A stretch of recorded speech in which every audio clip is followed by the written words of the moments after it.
لا ينتهي بالحصر ما أعطاه.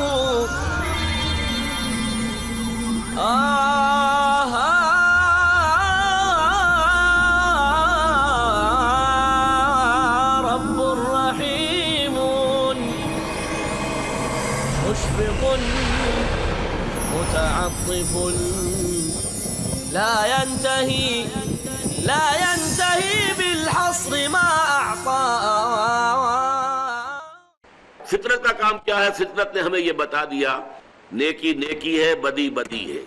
انسان کو اس کی ضرورت نہیں ہے کہ اسے پڑھایا جائے. Man knows it by his very nature.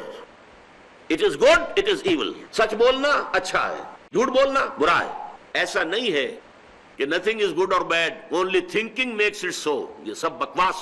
نیکی نیکی ہے، بدی بدی ہے. یہ ہماری تھنکنگ سے نہیں بنے ہیں، یہ ہے. تو اب عقل کا تقاضا کیا ہے؟ نیکی کا اچھا نتیجہ نکلنا چاہیے، بدی کا برا نتیجہ نکلنا چاہیے. لیکن اس دنیا میں حرام خور عیش کر رہے ہیں. پہلے کم سے کم یہ تھا ہمارے معاشرے میں حرام خوروں کی عزت نہیں ہوتی تھی. آج کیا ہے؟ معلوم ہے کہ ان کے پاس ساری دولت ہیروئن کی ہے، لیکن پھر بھی بڑا آدمی ہے، سلام تو آپ کریں گے اسے. کیا پتا کوئی کام پڑ جائے اس سے.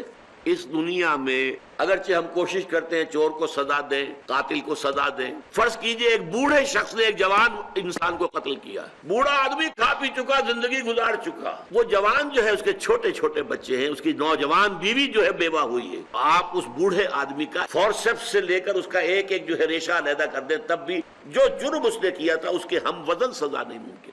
تو معلوم ہوا کہ کوئی اور زندگی ہونی چاہیے جس میں سزا ملے اور جس میں جزا بھی ملے. نحمده ونصلي على رسوله الكريم. اما بعد فقد قال الله تبارك وتعالى كما ورد في سورة آل عمران: اعوذ بالله من الشيطان الرجيم بسم الله الرحمن الرحيم. فاستجاب لهم ربهم أني لا أضيع عمل عامل منكم من ذكر أو أنثى بعضكم من بعض فالذين هاجروا وأخرجوا من ديارهم وأوذوا في سبيلي وقاتلوا وقتلوا لأكفرن عنهم سيئاتهم وَلَأُدْخِلَنَّهُمْ جَنَّاتٍ تَجْرِي مِنْ تَحْتِهَا الْأَنْهَارُ ثَوَابًا مِنْ عِنْدِ اللَّهِ وَاللَّهُ عِنْدَهُ حُسْنُ الثَّوَابِ. یہ ایک طویل آیت ہے اور اس پر ختم ہوتا ہے ہمارا مطالعہ قرآن حکیم کے منتخب نصاب کے حصہ دوم کا جو دوسرا درس ہے، وہ اس آیت پر ختم ہوتا ہے.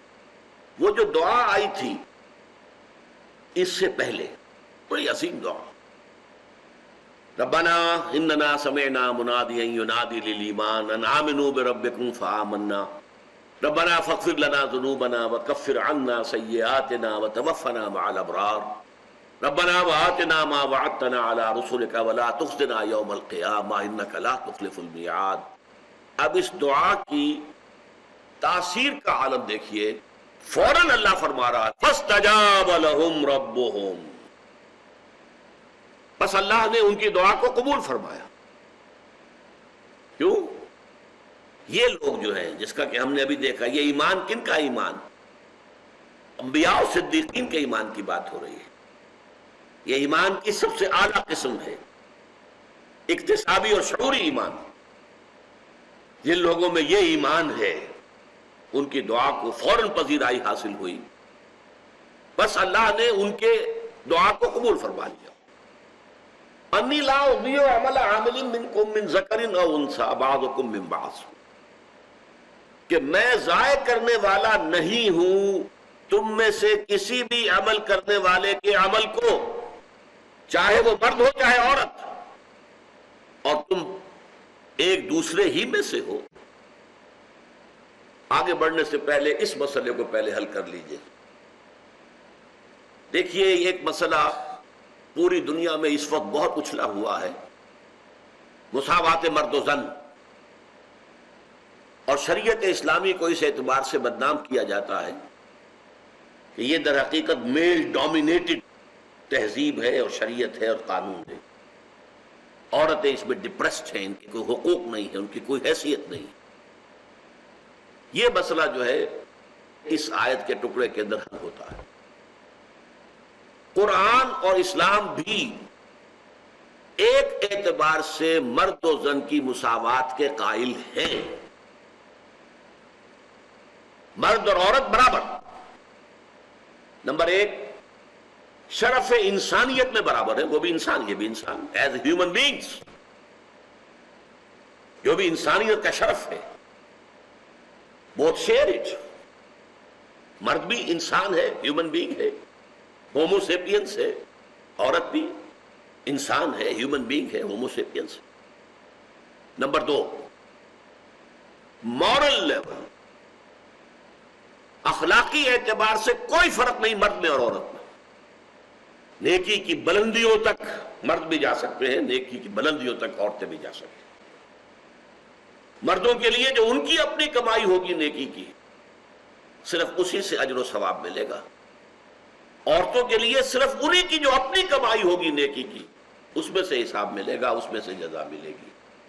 نہ مرد کی نیکی عورت کو فائدہ دے گی، نہ عورت کی نیکی مرد کو فائدہ دے گی۔ یہ دوسری بات ہے، ایک دوسرے کے لیے دعا کی جائے، شفاعت جسے ہم کہتے ہیں، وہ دوسری بات۔ لیکن اصل کیا ہے؟ لیس للانسان الا ما سعی، کسی انسان کے لیے نہیں ہے مگر صرف وہ شے جس کے لیے اس نے محنت کی ہے، جس کے لیے اس نے قربانی دی ہے، جس کے لیے اس نے مشقت کی ہے، سعی کی ہے۔ اس میدان میں بھی عورت اور مرد میں کوئی فرق نہیں، both are absolutely equal, absolutely equal, absolutely equal۔ Number تین، روحانی ترقی، اس میں بھی کوئی فرق نہیں ہے۔ نبوت اللہ کی طرف سے ملتی ہے، خود انسان حاصل نہیں کر سکتا۔ اس کو ہم کہتے ہیں نبوت وہبی ہے، اکتسابی نہیں ہے، اور بلکہ ہے بھی کہنا چاہیے تھی، اب تو ختم ہوئی۔ نبوت کا دروازہ جو ہے 1400 برس پہلے بند ہو چکا ہے۔ خاتم النبیین ہے محمد الرسول اللہ صلی اللہ علیہ وسلم۔